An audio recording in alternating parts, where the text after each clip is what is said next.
Hello bachcho, let's read the question. Scientists have found that the quantity of aquaporin molecules inserted in the membranes of collecting duct changes in response to ADH level. Draw a linear graph proposing a relationship between ADH level and its effect on the quantity of aquaporin. Additionally, explain how the relationship between ADH and aquaporin corresponds to situations of dehydration and hydration. So in this question, our key concept is, यहाँ पर हमारा की concept क्या है?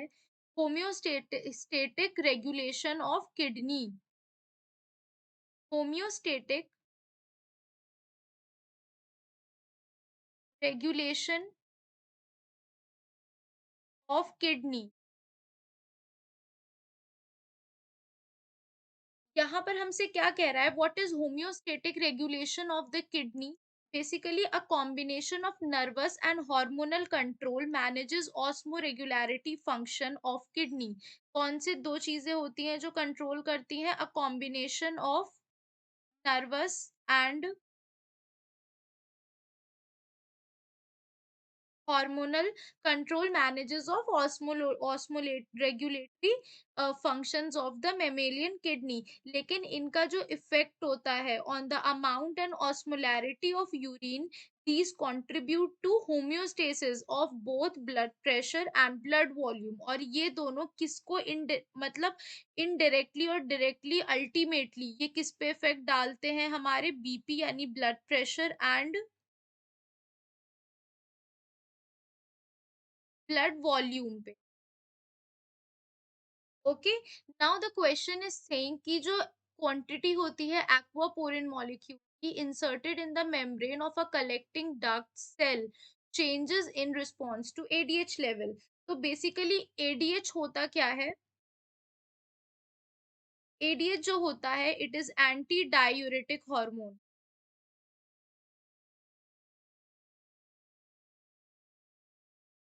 Anti diuretic hormone और vasopressin और vasopressin. ADH molecule released from posterior pituitary. ये जो एडीएच मॉलिक्यूल मॉलिक्यूल होते हैं, एडीएच, ये कहाँ से रिलीज होते हैं?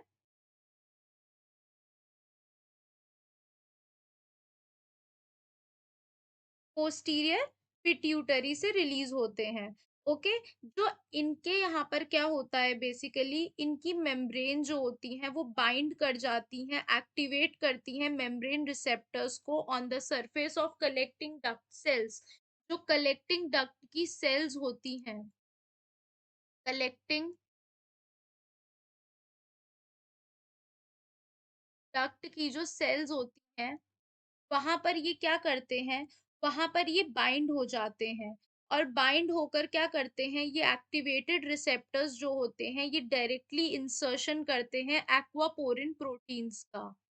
बाइंड होते हैं एंड देन क्या करते हैं? इंसर्शन करते हैं एक्वापोरिन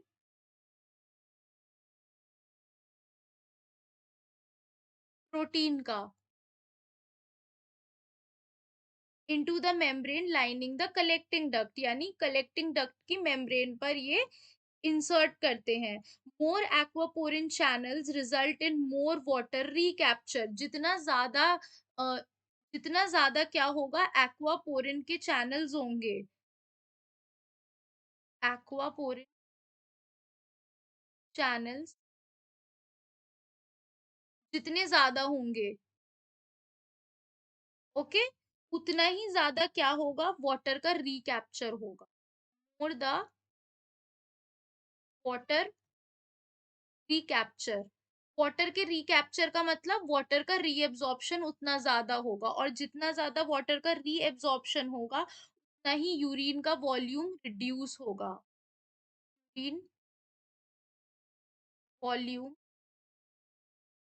रिड्यूसेस, नहीं क्या होगा? यूरिन का वॉल्यूम रिड्यूस होगा, और रिड्यूस होने के साथ अगर हम इसका एक पूरा सर्किट देखें, तो हमने ये चीज़ देखी है कि जितना ज़्यादा एक्वापोरिन का चैनल होगा, उतना ज़्यादा वाटर रिकैप्चर होगा और उतना ही कम वॉल्यूम रहेगा यूरिन का, यानी यूरिन कैसा हो जाता है, कंसंट्रेटेड, यानी high level of urine production, इसे हम कहते हैं डाययूरेसिस। तो बेसिकली एडीएच के निकलने से क्या हो रहा है कि वो एक्टिवेट कर रहे हैं कलेक्टिंग डक्ट की सेल्स को, वहां पे वो बाइंड होते हैं, इंसर्शन करते हैं एक्वापोरिन प्रोटीन्स का, फिर वो एक्वापोरिन प्रोटीन्स वाटर का रिकैप्चर करके यूरिन के वॉल्यूम को डिक्रीज करते हैं।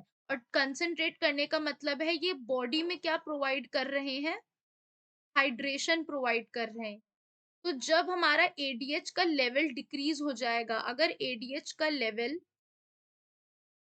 डिक्रीज हो जाता है, तो उस कंडीशन में क्या होगा, एक्वापोरिन चैनल्स जो होते हैं, ये भी डिक्रीज हो जाएंगे। और अगर ये डिक्रीज हो जाएंगे, तो वाटर का रिकैप्चर जो होगा कम हो जाएगा।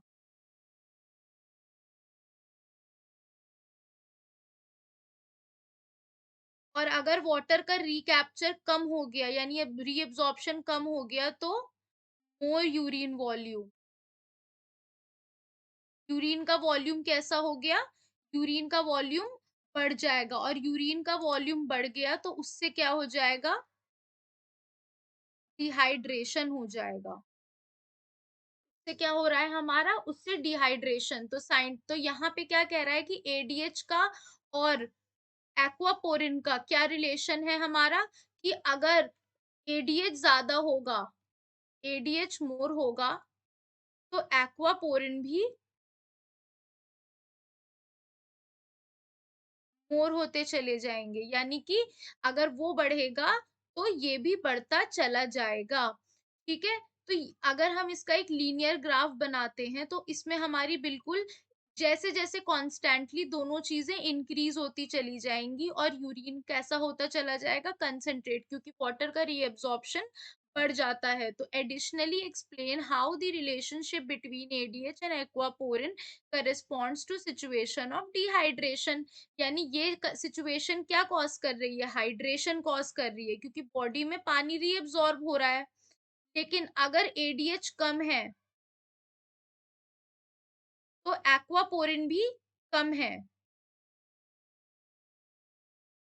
तो इस कंडीशन में क्या हो जाएगा, डिहाइड्रेशन। क्यों, क्योंकि जो यूरिन है वो लार्ज अमाउंट में निकलेगा बाहर बॉडी के, ये क्या कॉज कर देगा बॉडी में, डिहाइड्रेशन कॉज कर देगा। तो हेंस हमने क्या देखा कि इन एडीएच और एक्वापोरिन के बीच में क्या रिलेशन है, इन ये हाइड्रेशन और डिहाइड्रेशन को क्या कॉज करते हैं। ओके। और अगर हम इसका ग्राफ देखते हैं, तो इसका ग्राफ हमें क्या दिखाएगा, this is the ADH concentration and this is the aquaporin level.